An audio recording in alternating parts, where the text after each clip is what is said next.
បាទសូមគោរពជំរាបសួរដល់លោកគ្រូអ្នកគ្រូអស់លោកអ្នកបងប្អូនជាទីគោរពរាប់អានយើងមើលឃើញថាក្នុងរយៈពេលប្រហែលថ្ងៃចុងក្រោយនេះយើងមើលឃើញថាអាកាសធាតុគឺមានការផ្លាស់ប្ដូរហើយមានការត្រជាក់មែនទែនដែលងាយនៅក្នុងការដែលអស់លោកអ្នកបងប្អូនក៏ដូចជាកូនរបស់អស់លោកអ្នកបងប្អូនមានការផ្ដាសាយដូច្នេះសូមឲ្យអស់លោកអ្នកបងប្អូនបានប្រយ័ត្នប្រយែងជាពិសេសបានថែទាំដល់សុខភាពរបស់អស់លោកអ្នកបងប្អូនផងហើយបើសិនជាមានកូនរបស់អ្នកបងប្អូនបានឈឺហើយក្តៅខ្លួនសូមបានបញ្ញានៅក្នុងការដែលនាំយកគាត់ទៅមន្ទីរពេទ្យហើយផ្ដោតសំខាន់ទៅលើពេលបច្ចុប្បន្នដែរគឺជំងឺគ្រុនឈាមបានផ្ទុះឡើងខ្លាំងដូច្នេះសូមបានប្រុងប្រយ័ត្នហើយតាមដានកូនរបស់អស់លោកអ្នកបងប្អូនជាប្រចាំដែរនៅពេលដែលគាត់មានការក្តៅខ្លួនពិតណាស់បងប្អូនហើយលោកគ្រូអ្នកគ្រូការដែលយើងឈឺខាងឯសាច់ឈាមគឺយើងមានពេទ្យនៅក្នុងការដែលជួយយើងនៅពេលដែលយើងឈឺ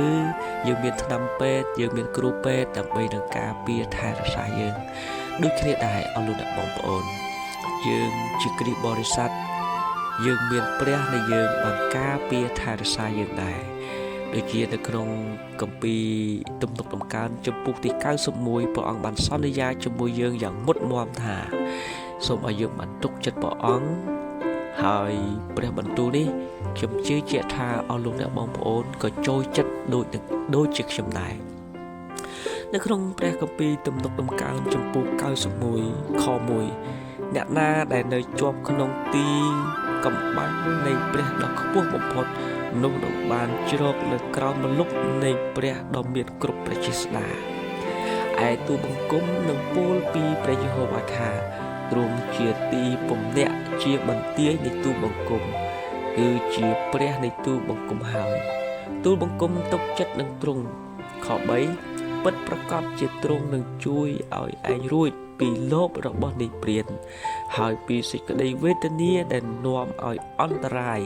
ខ4ទ្រង់នឹងក្រុងឯងដោយស្លាប់ទ្រង់ហើយឯងនឹងជ្រកនៅក្រោមចំអេងស្លាបរបស់ទ្រង់សេចក្តីពិតរបស់ទ្រង់ជាខែលជាហើយជាអាវក្រោះខ5ឯងនឹងមិនភ័យខ្លាចអ្វីឡើយទោះទាំងសេចក្តីស្ងែងឆ្លាតនៅពេលយប់ឬព្រួញដែលហើរនៅពេលថ្ងៃខ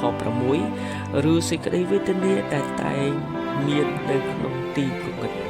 ឬសេចក្តីហិនវិនាសដែលបំផ្លាញនៅពេលថ្ងៃត្រង់ផងមានមនុស្សមានមនុស្ស 1000 នាក់នោះស្លាប់នៅក្បែរឯងហើយ 10000 នាក់នៅខាងស្ដាំឯងផងឯងដែរតែ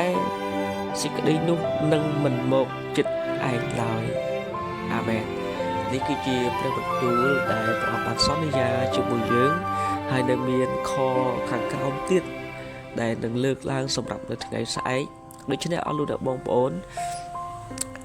សូមកុំឲ្យមានការព្រួយបារម្ភឬភ័យខ្លាចឡើយក្នុងនាមយើងជាកូនរបស់ព្រះអង្គព្រះអង្គបានសន្យាជាមួយយើងថានៅក្នុងខទី5ឯងនឹងមិនភ័យខ្លាចអ្វីឡើយទោះទាំងសេចក្តីស្ញែងខ្លាចនៅពេលយប់ឬព្រួញដែលហើរនៅពេលថ្ងៃឬសេចក្តីវេទនាដែលតែងតែមាននៅក្នុងទីងងឹតឬសេចក្តីហិនវិនាសដែលបំផ្លាញនៅពេលថ្ងៃត្រង់ផងអាមែនអញ្ចឹងដូច្នេះអរគុណបងប្អូនសូមឲ្យយើងបានជឿជាក់ហើយទុកចិត្តដូច្នេះហើយបានជាយើងជាគ្រីស្ទបរិស័ទយើងតែងតែចូលទៅកាន់ព្រះអង្គយើងតែងតែអំពាវនាវរកព្រះអង្គយើងតែងតែសុំជំនួយមកពីព្រះអង្គដោយព្រោះតែព្រះអង្គគឺជាព្រះនៃការបង្កើតព្រះអង្គបានបង្កើតយើងហើយព្រះអង្គបានបង្កើតដល់សពសារពើនៅលើផែនដីនេះ